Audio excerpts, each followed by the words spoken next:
Hi everyone, it's Renee with Delaney Jane Cards. Welcome back to my channel. Today I wanted to share with you a card I made with this adorable stamp set from the Not Too Shabby Shop. Jamie drew this herself. She has a lot of really cool things in her shop. She has a rewards program, and you can always use the code N2S10 to get a 10% off. This would be a really good set to get 10% off of because it has these buildable sentiments and an adorable dog and lots of ways to make it your own. So before we get into that, I wanted to show you how I made the background that I'm going to be using. I received alcohol inks for my birthday from Courtney Creeper. She sent those to me, and this was the very first time I had ever used them. If I would have left the audio in, you would have been laughing so hard because the entire time I was like, Amanda says to do this. Courtney said to do this. I have seen somebody do this. I need to wait this long for that. Ooh, that didn't work out right. I was talking to myself so much while I was making this. And what I wanted was kind of a messy coffee drippy background. And I had those two colors. The one is teakwood and the other is butterscotch. And then I used the blender solution. I just used the two colors. I didn't want to experiment too much. In this session of making this background, I did make a second background, and I will be using that in a couple of future cards. Spoiler alert, these are super fun. If you have not tried alcohol inks, they are fun. And I know I'm super late to the party. I love the things that I own, and I didn't want to buy something that I wasn't going to like. So I very much appreciate that she sent them to me for my birthday. It was a really unexpected gift and very wonderful. I appreciate it so much. So after this had dried down some, I had these really dark spots and I wanted to kind of move them around. I left all this in because you can really see how that blender solution pushes those alcohol inks around. It's super fascinating. I left it at kind of a slower speed here so you could really see how they work. If you haven't played with them, like I said, grab a 3-pack, some Yupo paper, and some blender solution. Give it a shot. I mean, I made sure my window was open. My door to my craft room was also open. I had plenty of airflow, but they do smell. I will give you that. So this part, I was really talking to myself. Amanda says it just needs to be sticky, not wet, and you can put foil down. So I did. I used this copper foil and I started putting it on here, and I was being all picky, and then I was like, well, I'm just going to go for it. So I laid down the entire thing and then just use my whole bulb folder. I was like, well, we're just playing. So if it doesn't work, I can throw it away. But it's gorgeous. It turned out so pretty. I love it. So then I decided I was going to use this. This is some grout gray cardstock. I normally don't even know what colors they are. I just happened to label this one. It's a really, really light gray. And I decided I was going to use my colored pencils. So I didn't want to use Nina Solar White. I didn't want to use white cardstock. I really wanted to use a light color. So I chose this light gray. I stamped this little pup in a cup on this piece of paper a couple of times using my Ink on 3 Blackout ink. And then I did stamp him an additional time on this piece of, I think it's houndstooth pattern paper here in pink. You know me, I have to try to paper piece things. So I thought, well, I would paper piece a little bit. So I will let you know that this coloring is in a weird spot on the screen because I thought I was recording with my second angle. I never hit record. Never hit record. So you will see coloring from above. It's different than Copic coloring, I guess. It's colored pencil. So, I mean, really, what are you doing? Just going around in circles or little tiny strokes in really light hands. This angle, you can see how I hold the pencil, which is not really close to the tip of the pencil. And you'll see when I want the color to be really, really light, my hand is slid all the way to the end of the pencil. That gives me really light pressure. I used to hate colored pencils. They always made my hands hurt. I realized I was pushing too hard, so you have to give it really light pressure. Um, Layers upon layers of color will get you what you want. So when Jamie drew this, and she has this really kind of quirky style about her drawing, all of her drawings have these kind of sketchy lines to them, and they're a pretty thick lined image, which I like, especially for paper piecing. But she did not distinguish here the markings of the pug's face. You know, you see some of them are drawn. They have like the black that goes around the face. You can see where it goes. Now, if you look up, I think they're called a tawny pug.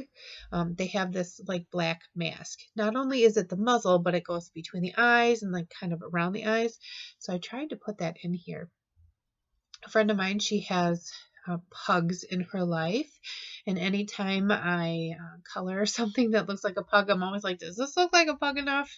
She gave me the 2 thumbs up, so I thought I was fine to share it here. So here I'm just adding a little bit of black to his face. This is where this little critter comes to life. I swear it was just a dog until I added this little black ring around his face, and then he's clearly a pug. This dog can be colored in all sorts of ways. It has the floppy ears, and just depending on how you shade and or color him or her, because there's a bow, you can make this into anything. I seen somebody color it up as like a boxer and a bulldog. I think you could be creative enough and turn it into, I don't know, Shar-Pei, maybe. There's probably lots of different ones that you could turn it into. A little Rottweiler puppy. So here I'm just blending out with this kind of cream tone that I picked. And now I'm going to put the coffee in the mug. Just using some browns. I did not write down my colors. I have a very small set of Prismacolor pencils, which is what I'm using here. I think it's 48. All of the colors I use can be found in the 48 set, except I did use the wax blender pencil here. I did pick that up separately. I don't always use it. It's scratchy and it makes me feel like somebody is running their fingers down a chalkboard. So I try not to use it very much. But I wanted some of the black parts of this pug to be really, really concentrated black. And I wanted him to have some texture, but I didn't want all of them to have texture. You know, I wanted the places that it would be the darkest to be kind of really smooth color. So then I was trying to decide what I was going to do next. There's all these fun little extras in this set. On top of the buildable sentiments, there's kind of buildable pieces for the cup. So you could put a design on there if you'd like. I decided to put polka dots on my cup, and I'm using a gray ink here because in the end, I did not want the lines to be very, very black around these polka dots. So I figured I could kind of hide them with this gray ink. This is my go-to ink for stamping inside of my cards. I use it all the time. I probably should invest in a larger ink pad or see if there's a refill for it. This is the Ranger Letterit Shadow Gray. I love it very much. And then this little cuff, I think that's what it's called, that goes on the coffee cup. I wanted to shade that too because, I mean, I'm going to shade all the things. Might as well start with that. And when I paper piece, I like to shade before I cut them out. Just makes things easier. That way I have a larger piece of paper to hang on to. And I decided that I was going to bring this all the way across and add color over top the whole thing, which I do in the end love because I use the same color combination on these polka dots here. And it allowed me to get kind of a glow inside of each of the polka dots, and they colored really well. I do like that I chose that really light gray color. It reads kind of white on the screen here, but it definitely helped these pencils show up really, really well. So I just kind of traced around each of the circles with this darker pink color. I didn't just go around the edge, I kind of faded it in a little bit, and then I used that lighter peachy pink color to fill them in. You can see how that matches that cuff really well. And that gray line kind of disappears, which was a plus. So I just finished those up, and then the cup itself looks kind of flat, so I was trying to figure out what I was going to do. So I brought in my black. Now, I should invest in a couple of gray Prismacolor pencils because I don't have any. This set that I have has browns, but it only has black. It doesn't have any gray. And I get to a situation like this where I would really like to use a gray, and then I end up being very careful with a black pencil. But you can see how high up on that black pencil that I'm holding it, so I get very, very light pressure. I'm barely putting any color down on the paper. It's just adding a shadow. It was so light that I needed a little bit more, so I went back in and put a second or third layer on it, however you look at that, and just added the shading around the edges of the mug. And then I wanted to add the pink lip on the mug. I just thought that that would be kind of fun, especially because we have pink polka dots. I tried to blend out the gray just a little bit with my white pencil. I'm using this one until it is gone. I have a replacement. It's been waiting for months. I'm still able to use it, so I do. I think there's extenders, but I probably will just use it until I can't hold on to it anymore. So I trimmed the little cuff of the cup out here, and then I did fussy cut the puppy, and I went around the edges of all of the pieces that I cut with a Tombow black marker. That just makes sure that if I didn't cut very well, that you can't see it because it's hidden by the lines, which is why I like the thicker lines of this Jamie's drawing. Even her digital images are that way. They have kind of a thicker line, which I really, really like. So I pieced this together and it's super adorable. I am in love. I think this puppy is so cute. Then I added a little bit of white gel pen detail. I wanted to have the colors pop just a little bit. So I added a little bit of highlight around the edge of the cup, on the puppy's ears, on his little muzzle. I gave him some little spots. And then on his nose, I gave him a little shine line. And then I decided it's time to decide on a sentiment. And there are so many in this set. Like, I picked Pugs and Kisses for the outside of my card, but you could do puppy latte, sending you a puppy latte, a coffee a day keeps the grumpy away. I mean, there are tons of buildable sentiments, and I love that about this set. I'm glad she did that. So I just took a sentiment strip die, and I die cut the Pugs and Kisses out of the same pattern paper that I used for the cuff. I just flipped it over, and it's solid on one side. Then I trimmed up this beautiful piece of Yupo paper that I did the alcohol ink on. I love it. Now, in the end, I probably would have Copa colored the puppy because I don't know if it looks good on the shiny Yupo background. I like it. I don't know if it would have looked better if I would have done Copic coloring. You tell me, do you like the texture that's on the puppy? And, the contrast with the smooth background. So I decided I was going to frame the, Yupo paper, the coffee background, with this little bit of brown, and then back that onto black. I just thought it framed it really nicely. And then I have my little Pugs and Kisses. I just think it's so cute. So I layered these together here. This Yupo paper it's different. I mean, I've heard people say, well, it's plastic, it's not real paper, and I knew that going in. Wasn't expecting it to be like plastic. It is not paper in any way. So I have to see how else I can use it in my craft room. I don't know. Can you emboss on it? Like dry emboss, heat emboss? Can you, what can you do with this stuff besides just put alcohol ink on it?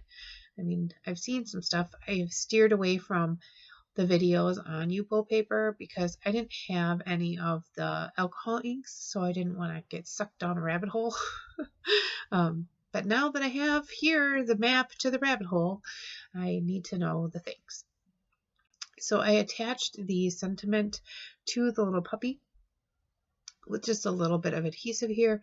And I'm going to go ahead and add just a little bit of foam tape to the edge of the little puppy's cup where it's going to hang over because that panel is mounted up. I didn't want it to, get squished in the mail or anything. So I add adhesive to the back of all that. You can see that houndstooth pattern on the back of that pink strip there, just so you can see that that is the back. And I think it's so adorable. Now, at this point, I realized that the card itself was wider than 4 1/4. I did trim that off, but not till after I did all of this. I added some Nuvo glitter drops in, what are these called? White Blizzard? They're in White Blizzard. And then I added a little bit more white gel pen detail, some pupils to the puppy's eyes, and then I made his little dots on his cheeks like a little bit brighter.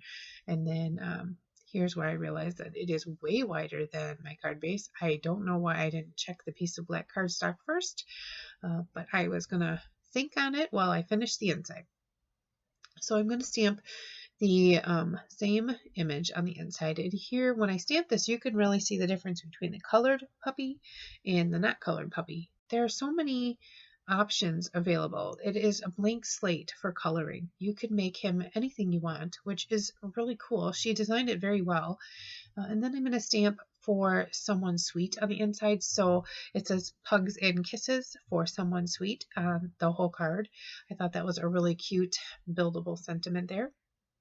And I always recrease my card base before I stick it down. And I had trimmed this off screen. You did not want to see that. It was like a dance with that White Blizzard. I did Nuvo drops. I didn't want to smear them. So here are a few still shots of my cards. I'd love to know, love to know what you think. I will link below the stamp set in Shabby Shop. Super cute and adorable, and I highly recommend it. I cannot wait to play with it more. And there are tons and tons of videos that you should be seeing from the design team showcasing this set, and I'm so proud of Jamie for following her dreams. So thank you for stopping by. I'd love to chat with you in the comments, and as I always say, give cards generously. Bye!